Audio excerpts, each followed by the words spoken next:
नमस्कार, मैं हूं आमिल बेग। आप देख रहे हैं सिटी बुलेटिन न्यूज़। पेश हैं आज के प्रमुख समाचार। सनबीन स्कूल की छात्रा की मौत के मामले में जनाक्रोश बढ़ता जा रहा है। पुलिस अभी तक इस कांड का पर्दाफाश नहीं कर पाई है। छात्रा अनन्या की मौत अभी भी रहस्य बनी हुई है। आज हजारों की संख्या में जनता सड़कों पर उतर आई। युवक युवतियां इस जुलूस में शामिल थीं और जस्टिस फॉर अन्या की तख्तियों का स्लोगन लेकर के शासन प्रशासन से दोषियों को फांसी देने की मांग कर रही थी।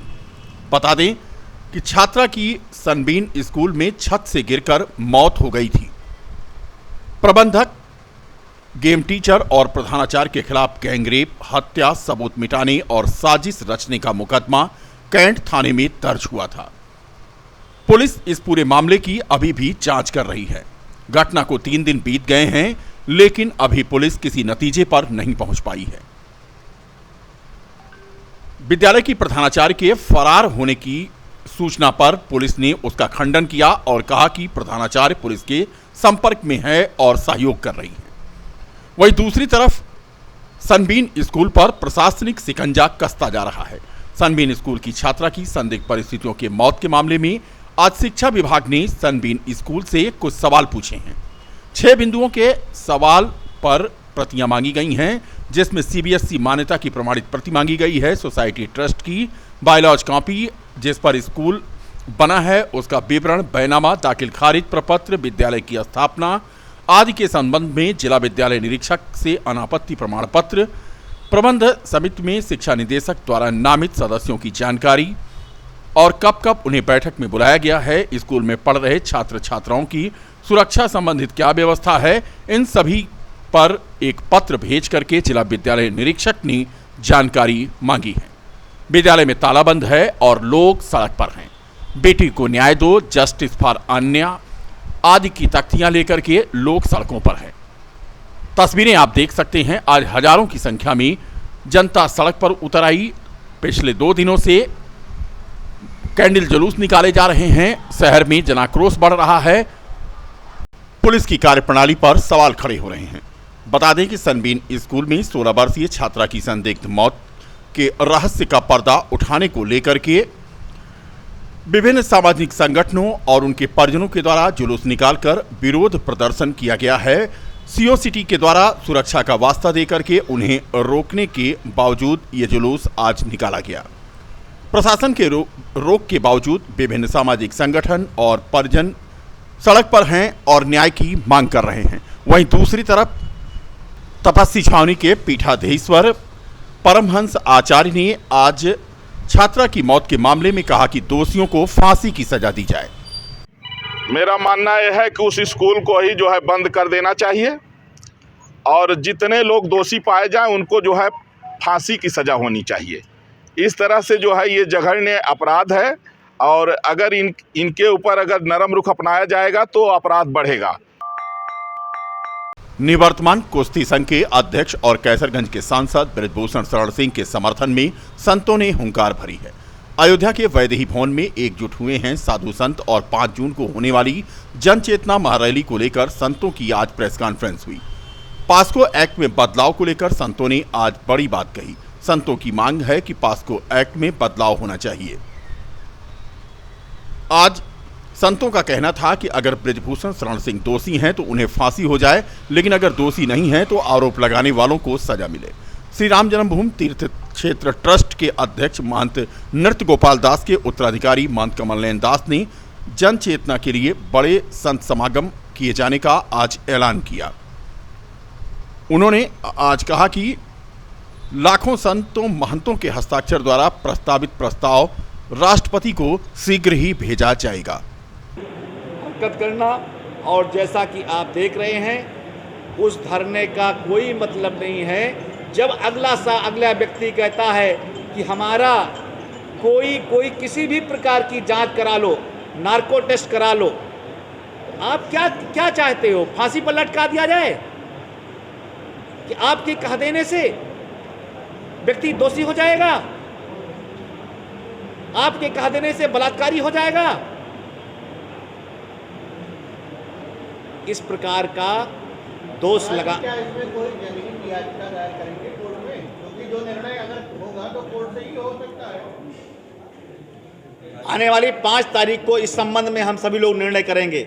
हम देश की बहन बेटियों के साथ में हैं, लेकिन मेरा बहन बेटियों से निवेदन है। लेकिन महाराज जी जब हम FIR कोई करते हैं या आप करते हैं किसी मामले को लेकर, हम FIR करते हैं तो हमारी अपेक्षा होती है कि सामने वाले की तत्काल गिरफ्तारी हो जाए, लेकिन अगर वही चीज हमारे खिलाफ होती है तो हम अपेक्षा करते हैं इसकी पूरी निष्पक्ष जांच।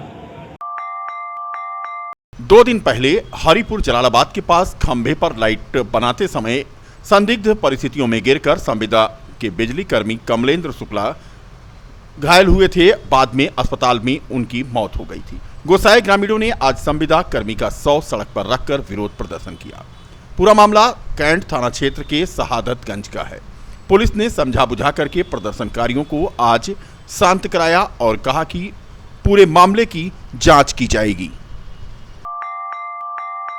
बीकापुर तहसील क्षेत्र के 2 अलग अलग गांवों में एक व्यक्ति तथा एक बालक करीब 1 महीने से गायब है, जिसकी सूचना संबंधित थानों पर दर्ज है, लेकिन पुलिस अभी तक दोनों का ही पता नहीं लगा पाई है। हरंटीनगंज क्षेत्र के मलेतु बुजुर्ग में 10 वर्षीय अनुराग पुत्र मधु तथा कोतवाली बीकापुर क्षेत्र के एक गांव के रहने वाले मूक बधिर 36 वर्षीय अनंतराम पुत्र भवानी प्रसाद रहस्यमय ढंग से गायब हैं। पुलिस को सूचना दी गई है। गुमशुदगी का केस भी दर्ज है। गुमशुदा हो गया है। 27 तारीख का बारात गया था, वहाँ से लापता है। गूंगा हुआ बहरा है, दाहिने हाथ पे उसके घुटना का निशान है। अगर कहीं भी सूचना किसी भाई का दिखे तो कृपया इतने नंबर पर कॉल करें। 9616 87 77 24 नाम है उसका। कान में दाहिने बाली भी पहने, गोरा सा लड़का है। कोतवाली में हमने गुमशुदगी का दरखास्त दे दिया, लेकिन अभी तक कोई कार्रवाई का सूचना नहीं मिला। वैवाहिक बंधन में बंधने के बाद जब दुल्हन ससुराल पहुंची तो नव दंपति ने गृह प्रवेश से पूर्व पारिजात का पौधा लगाकर पर्यावरण के प्रति अपनी जिम्मेदारी दिखाई। पूरा मामला है बीकापुर विकासखंड क्षेत्र के महावा शुक्लहिया का, जहां के आनंद तिवारी तेंदुआ माफी में संचालित PG कॉलेज में सहायक प्रोफेसर हैं। शादी होने के बाद जब अपनी नई नवेली दुल्हन के साथ वो अपने घर पहुंचे तो पारिजात का पौधा रोप करके उन्होंने पर्यावरण के प्रति अपनी श्रद्धा जताई। गृह प्रवेश करने से पहले दूल्हा और दुल्हन ने पारिजात के पौधे को रोपा। प्रॉपर्टी को लेकर माता पिता के द्वारा लगाए गए आरोप पर बड़े बेटे हास्य कवि ताराचंद तन्हा ने आरोपों को आज निराधार कहा। उनका कहना है कि उनका मामला न्यायालय में चल रहा है, उनके पास सारे सबूत हैं, पेपर हैं, और सारे पेपरों की कॉपी दिखाते हुए उन्होंने कहा कि यह सारा खेल उनके छोटे भाई के द्वारा रचा गया है, जो संपत्ति के लालच में माता पिता को उनके खिलाफ भड़का रहा है। मुकदमा हारने के चलते इस तरह का आरोप उन पर लगा है। माता पिता को प्रणाम करता हूं और ईश्वर से प्रार्थना करता हूं कि मेरे भाई उसकी औरत को सद्बुद्धि दे कि अच्छे खासे घर को वो माँ बाप को मेरे खिलाफ खड़ा करके भड़का के और सारी प्रॉपर्टी बिकवा के और बाप का सारा फंड लेकर और मेरी औरत का 4 लाख का जेवर लेकर यहाँ से भाग गए हैं। और मेरी भाई की औरत ने खुद मेरे बाप से कहा था कि जब तक मेरे नाम ज़मीन नहीं लोगे तब तक मैं तुम्हें बना के खिलाऊंगी नहीं। और मेरे बाप ने डिफेंस कॉलोनी में उनके नाम ज़मीन लिया, ये बैनामा मेरे पास है। और वो मकान बेच के भागे हैं, वो बैनामा मेरे पास है। और वो मकान वकील साहब एक ठाकुर साहब के हाथ की भेज के गए हैं ताकि वो मुझे मार के भगा के मेरे भी मकान पे कब्जा कर लें। और ये मकान जिसमें आप बैठे हुए हैं, ये मकान मैंने जो सोनी सब टीवी पे वाह वाह का कार्यक्रम जीता था, कार स्विफ्ट की पहली कार, उस कार के पैसे का मैंने ये मकान बनवाया है। कार नहीं लिया, उस पैसे मकान बनवाया है। और मैं उस समय बाराबंकी में जल निगम में काम करता था। नगर पंचायत भरतकुंड भदरसा में पूर्व चेयरमैन स्वर्गीय रामबोध सोनी की आवास पर एक कार्यक्रम आयोजित करके नवनिर्वाचित सभासदों को सम्मानित किया गया। इस दौरान भारतीय जनता पार्टी के चुनाव प्रभारी और पूर्व अध्यक्ष कमलाशंकर पांडे, संतोष सोनी गुड्डू ने पंडित दीनदयाल उपाध्याय के चित्र पर माल्यार्पण करते हुए भारतीय जनता पार्टी द्वारा घोषित सभी वार्डों के उम्मीदवार जो जीते हैं उनका सम्मान अंगवस्त्र पहनाकर किया। कार्यक्रम में मुख्य रूप से मयाराम वर्मा, कांग्रेस के संयोजक गुड्डू सोनी, अल्पसंख्यक मोर्चा के जिलाध्यक्ष निजामुद्दीन, नगर पंचायत अध्यक्ष पद के उम्मीदवार बाबाराम सेवक दास, रामकृष्ण पांडे, समीर खान समेत नवनिर्वाचित 10 सभासद मौजूद थे। आज नगर पंचायत भरतपुर भदरसा में सभी नवनिर्वाचित सभासदों का सम्मान समारोह का आयोजन किया गया है।